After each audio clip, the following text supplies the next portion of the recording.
Bonjour à toutes, bonjour à tous, j'espère que vous allez bien. Et comme promis, donc nous revoilà pour la suite de nos vidéos sur le maternisme.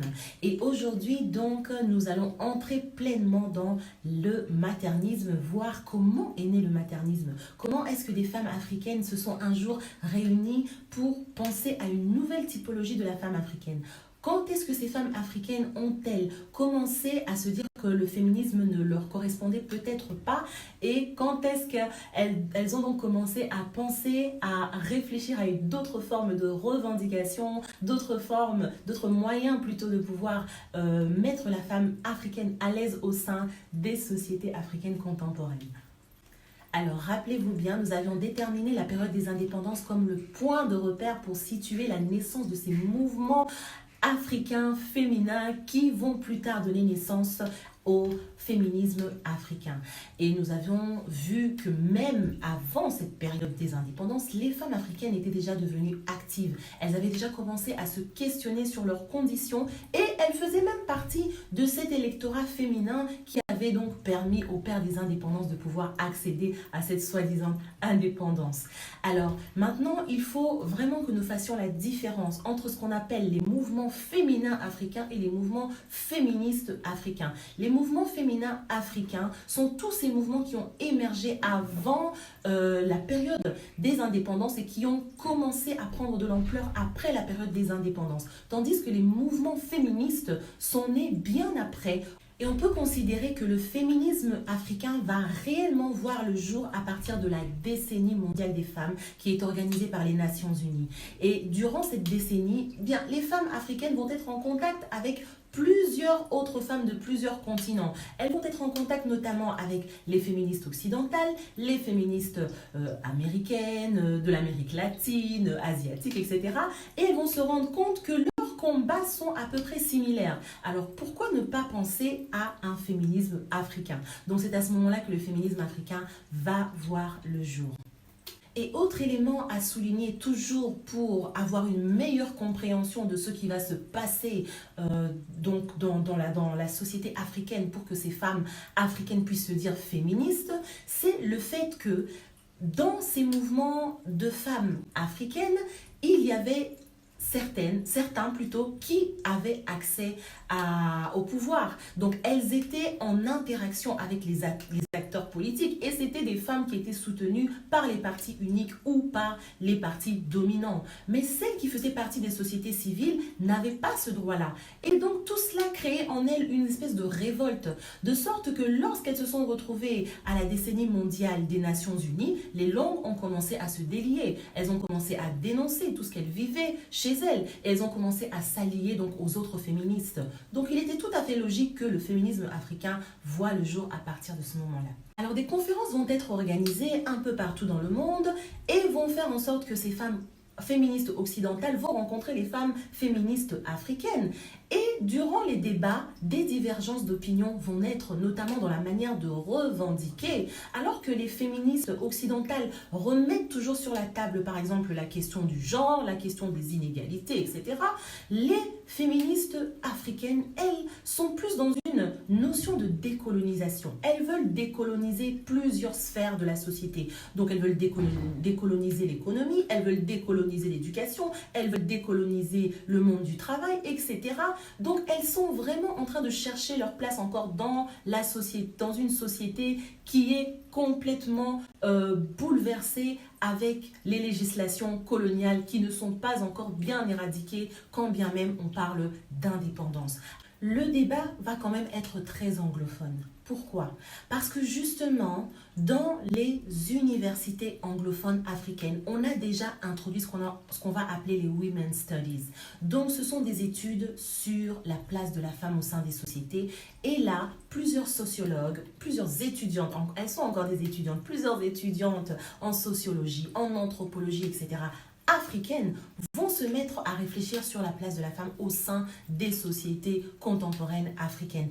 Et ces femmes anglophones-là ont plus de facilité à accéder au monde états-unien et au féminisme afro-américain, par exemple. Et déjà là, elles vont commencer à se poser beaucoup de questions par rapport à leur manière de revendiquer les choses. Parce qu'elles n'ont pas vraiment les mêmes soucis que les afro-américaines par exemple. Donc ce sont vraiment les féministes anglophones, donc des anciennes colonies anglaises qui vont commencer à dénoncer le discours dominant des féministes occidentales. Et il va y avoir en 1976 une conférence très importante, donc la Women National Development Conference, qui va avoir lieu à la Wellesley, j'ai toujours du mal à prononcer, à la Wellesley College aux USA. Et donc, durant cette conférence, plusieurs féministes vont vraiment participer à créer une rupture totale entre le féminisme occidental et le féminisme africain. Et donc, 3 noms vont vraiment sortir du lot pour penser à la création d'un mouvement, d'une association plutôt, qui va vraiment permettre de plus réfléchir sur des questions féminines africaines telles que la décolonisation. Alors, durant cette conférence, 3 femmes, 3 féministes. La première, Fatima Mernissi, une Marocaine, Philomena Steady, une Sierra Leone, et Achola Pala, une Kenyane, vont toutes les 3 se mettre à réfléchir à construire une association qui va permettre de réfléchir réellement sur les vraies questions qui préoccupent les femmes africaines. C'est alors qu'elles vont créer l'AFARD, l'Association des femmes africaines pour la recherche et le développement. Et vous savez que même au début de cette association, donc dans ses débuts, on refusait carrément que les femmes non africaines puissent participer au débat, puissent participer aux conférences, puissent s'y affilier, parce qu'on voulait vraiment que le féminisme africain ne puisse concerner que les femmes africaines avec les préoccupations des femmes africaines. Il va y avoir 2 pierres d'achoppement qui vont participer à cette rupture, à cette scission entre les féministes occidentales et les féministes africaines. La première pierre d'achoppement, c'est la question du genre, et la deuxième pierre d'achoppement va être la question de la maternité, à savoir la place de la femme dans la société en tant que mère. Alors, en ce qui concerne la question du genre, les féministes africaines ne vont pas du tout se reconnaître dans le débat qui concerne l'inégalité, puisqu'il s'agit d'un débat majeur dans le féminisme dominant qui est le féminisme occidental. Donc, c'est une question qui va toujours revenir durant les débats, durant les conférences, et cela va fatiguer véritablement les féministes occidentales parce qu'elles ne se reconnaissent pas dedans. Il ne s'agit pas pour elles d'une priorité. Leur priorité à elles, c'est la décolonisation de leur société.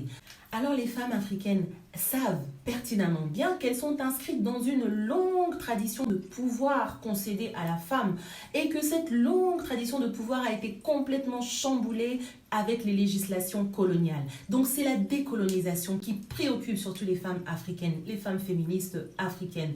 Et donc elles sont lassées plutôt du discours dominant des féministes occidentales qui sont toujours en train de parler de l'égalité entre l'homme et la femme, du privilège masculin, etc. Ok, mais ce n'est pas une priorité pour elles. Elles ont d'autres priorités. Et c'est l'agacement va vraiment commencer à partir de là.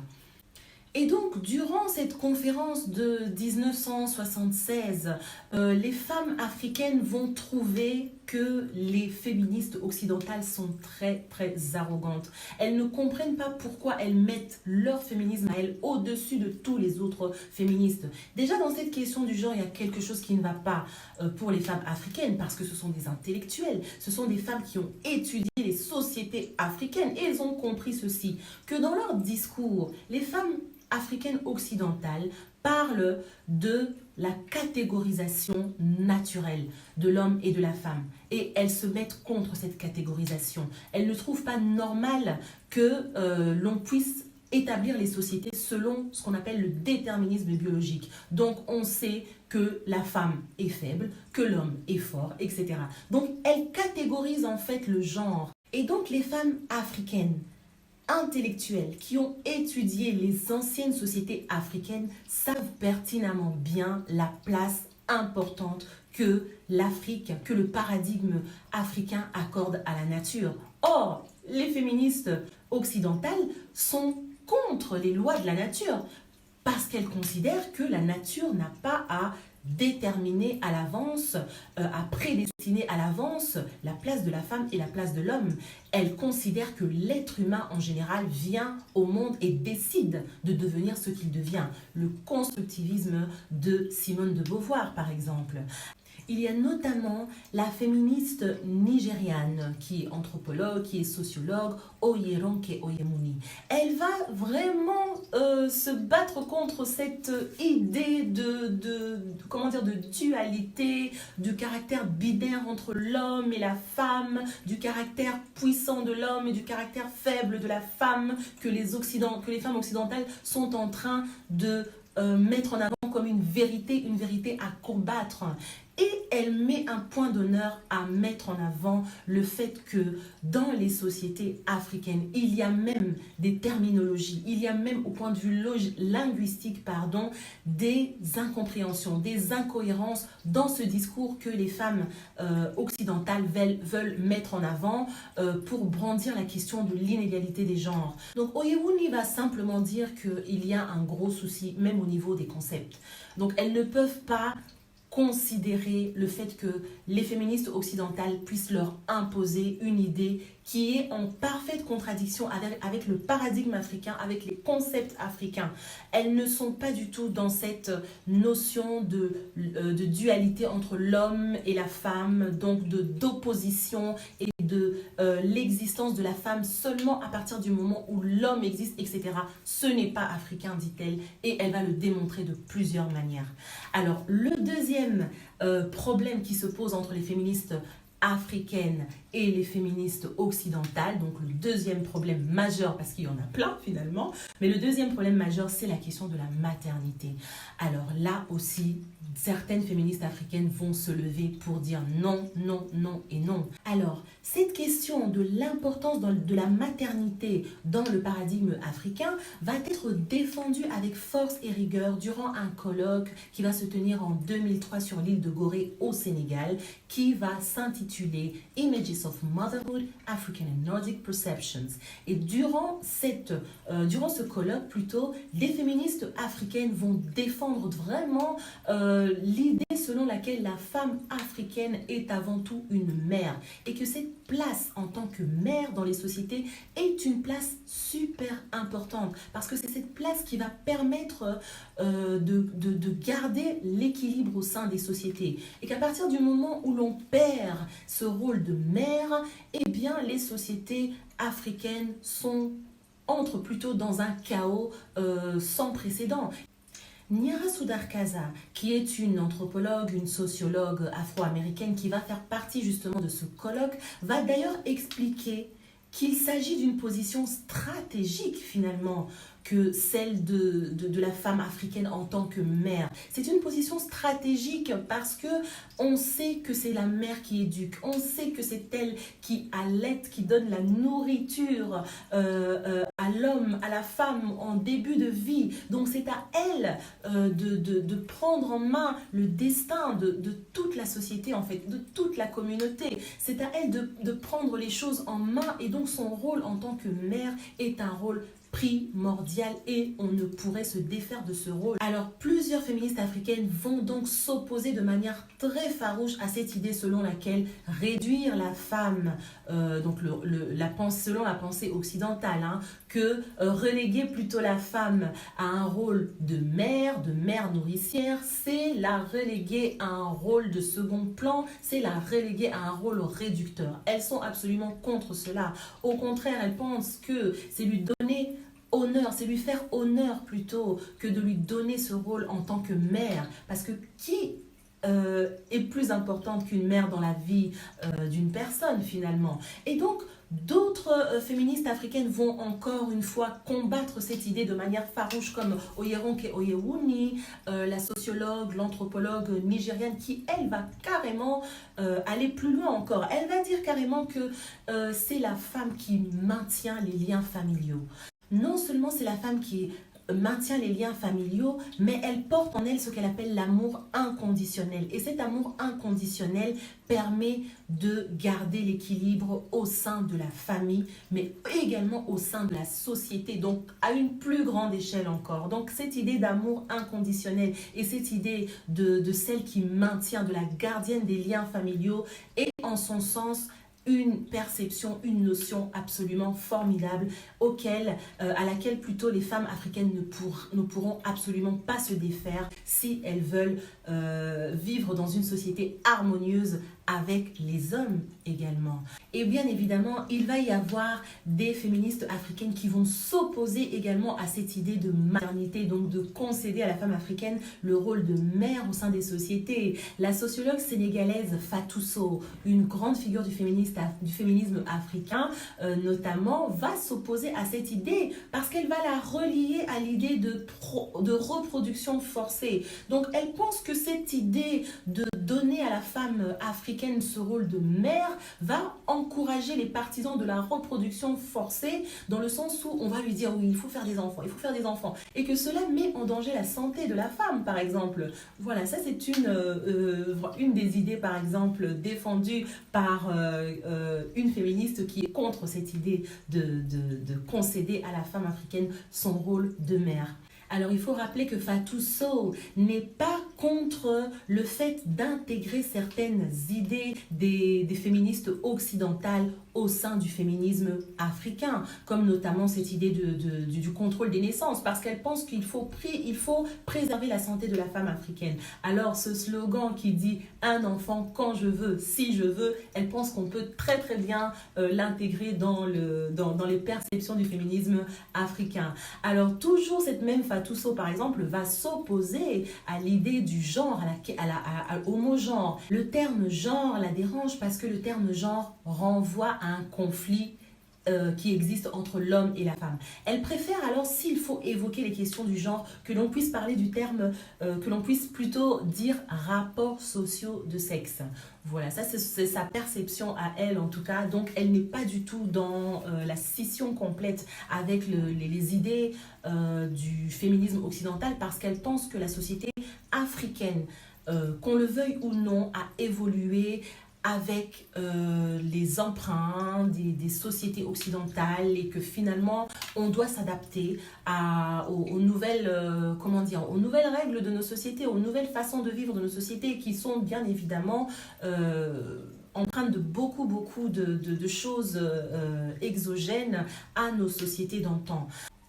Donc c'est dans ce contexte de rupture, de scission avec ce que les féministes africaines appellent le féminisme dominant, à savoir le féminisme occidental, que vont naître les premières idées du maternisme. Alors la grande théoricienne du maternisme, c'est Catherine Acholonou, dont je n'ai pas parlé volontairement en parlant de toutes ces féministes et de toutes leurs idées, parce que nous allons vraiment voir comment est-ce qu'elle a pensé au maternisme, tout simplement. Et nous évoquerons donc dans la prochaine vidéo le maternisme, la naissance même du maternisme, et nous évoquerons aussi pourquoi est-ce que le maternisme peut entrer en contradiction avec le féminisme africain et avec l'afroféminisme. Catherine Acholonou, anthropologue, historienne, sociologue d'origine nigériane, va donc réfléchir pour la première fois à une nouvelle typologie de la femme africaine et va proposer une alternative au féminisme africain et à l'afroféminisme qu'elle va appeler maternisme. Nous verrons pourquoi, nous verrons les grandes idées du maternisme. Et donc, ne manquez pas la prochaine vidéo. Je vous remercie encore une fois de m'avoir suivi et à très bientôt.